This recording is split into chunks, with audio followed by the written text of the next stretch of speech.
Coach, obviously, final weekend series, guys heading on the road, probably biggest series of the season. Big Ten regular season title on the line. How's the team feeling kind of for this last little test before postseason play begins for you guys? Good. It's exciting. It's nice when it seems like every weekend is the biggest series of the season, and from going from UCLA to Oregon State to Washington to now this, and it's been good. The guys, I think the locker room's in a really good place. I love the team that I get to be around every single day, and we're looking forward to going out and competing against Iowa. How the last couple of weeks, you've talked about the important series you guys have faced. How do you feel like these last couple of series have really helped grow you guys from a team that you talked early in the season was inexperienced to now a group that has clearly learned and gained a ton of experience facing these squads? I guess just that, right? And the experience is helping us in a big way, and so the more we get and the more we get out of from the experience side against really good programs and against really good teams like we have. We've had, to start with Michigan to beat them 2 out of 3, and then to beat UCLA 2 out of 3, Oregon State 4 times in a row, and then Washington sweep them. In addition to that, the other West Coast team that we got a chance to play and sweeping USC on the road, that gives our guys the feeling that they can beat anybody. And so that confidence is clearly helping with the experience piece that we didn't have. Can you kind of explain what's it like just watching this group blossom? Because, you've known all along they've had the talent, they've had the capability, and now you're seeing the results. What's it just like for you as a coach to see these young athletes just starting to thrive in their element?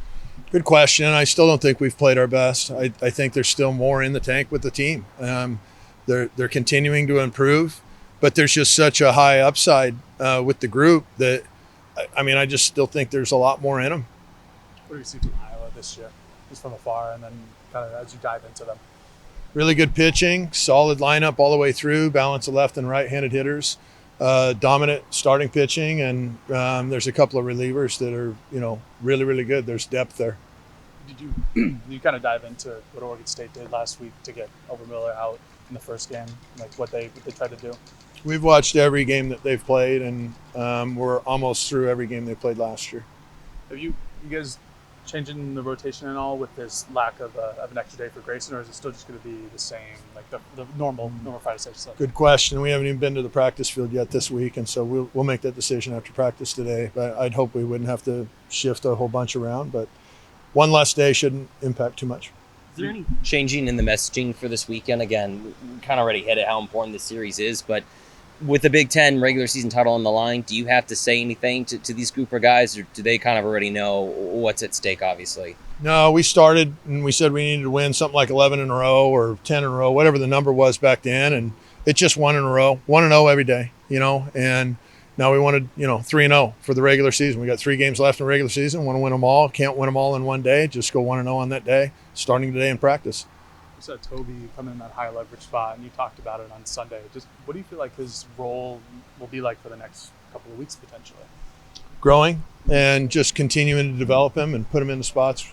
Obviously we trust him. If we're bringing him into a tying run situation in the 9th inning of a conference game that we need to win versus their best hitter, that should tell Toby or anybody else in our clubhouse how much confidence we have in our players.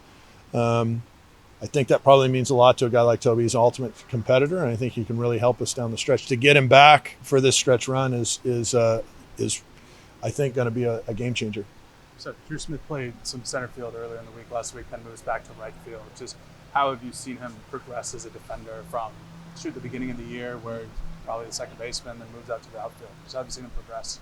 Well, he's healthy now, and so he's athletic, and when he's healthy and he's athletic, he can play anywhere. He's a good center fielder. He can play anywhere on the infield. He's just a really skilled player, so we're lucky to have him. We've had a handful of players that have been able to come back from injury. In their absence earlier in the season, you got a couple guys in that were able to get some of that experience. Just how is that depth going to help you as you head into your final Big Ten series and then into the Big Ten Conference tournament? Yeah, good question. I think we hope that it helps out quite a bit, right? And when you didn't have a bunch of experience and then they were able to get those experience pieces, you really think that it can't hurt them. And they've really played well. When they've gotten their opportunities, they've played well. And now to get Meggers back, where he's swinging the bat well and he's playing well, that can only help us from his experience standpoint. Burke Mabius has really caught well, and as his receiving skills are so advanced, just his presence behind the dish has been felt. And I think that, the success of our pitchers, he probably doesn't get enough credit back there for helping those guys with their numbers and their performances be as good as they are, because he's stealing a lot of strikes back there. And you talk about the locker room as being good right now. Do you think it's part of that, knowing that if one guy has a bad day, that you can put another guy in because you have that depth and experience? Or how have they kind of, because I can imagine that's probably tough for some of the guys to have an opportunity and then another guy comes back, they get an opportunity, kind of going back and forth. But how have they handled it? That's been the key, right? Because early in the season, I don't think we handled it great. And now nobody really cares. Yeah, like when they get their chances, it's just like great. And when they don't get their chances, then their boy's in there and they're pulling for their boy. So, and early in the year, it probably wasn't the unity that we're seeing right now and the excitement for others to succeed. It was probably more about ourselves. And for us to somehow be able to get past that, I really credit the older guys in the locker room to really help that chemistry piece behind the scenes, and the assistant coaches. I think they did a marvelous job of helping with that when it was a little rocky. They stayed with them and didn't quit on the guys, and the guys didn't turn on each other. They actually grew together, which I think has been the biggest key to our success recently. It's maybe a little too early, but with the roster changes going into next year, with the increase in scholarship and the limit on the roster number, how are you guys handling that or going about that at this point? I'm not even thinking about rosters for next year, but the best players are going to be here, and we're going to have a heck of a roster moving forward. So, hopefully it'll be a roster each and every year. If I do my job, the roster should be one that, assuming we can catch some breaks, can win a national championship, and that's our goal. With Carter, kind of struggled this last week at the dish. Obviously, we know about his defense, but how do you try to get him to be the hitter that he was earlier in the season and get some more contact out of him? I leave that for the hitting side guys, with Martyr and them. I insert myself whenever I need to. And for me, for Carter to be a tremendous hitter, it's just real simple. He just has to just be the toughest out on the field, right? And if he just does that instead of trying to be a guy like Mason DeVille hitting the ball over the fence, I think you'll see your best Carter Garrotti. I think he'll win a Gold Glove at third base right now. He's playing that kind of elite level defense, which is clearly helping our team. Yeah, how much does that defense help? Because you just talked about Carter, but Ryan and Maddox have been excellent at the middle. You were raving about Walsh and his area around the bag, and then your outfield. Just how much does that help as a coach, where you kind of don't really have to worry about what's going on defensively? Well, you have to worry about it because you need to make sure they're sharp and right. Their first steps are good and they're still playing well. But we have been playing defense really well. Coach Hinkle's our infield coach. He takes a lot of pride in those infielders and getting them right. He's a tough guy. Mm-hmm. He's not an easy coach to play for. He's a guy that demands an awful lot. It's work with those guys. But I think they've embraced the whole concept of playing offense with a glove instead of standing out there and occupying space while they're playing defense and waiting for their next at-bat, which most players do when we first get them. And they've kind of transformed into offense with a glove kind of thing. And that's why you see a lot of our guys on SportsCenter top 10 every week making unbelievable plays, just like you saw Carter this last week and Walsh, and you've seen Arrows for 4 or 5 times this year. It's been fun to watch those guys' athleticism and be recognized on SportsCenter.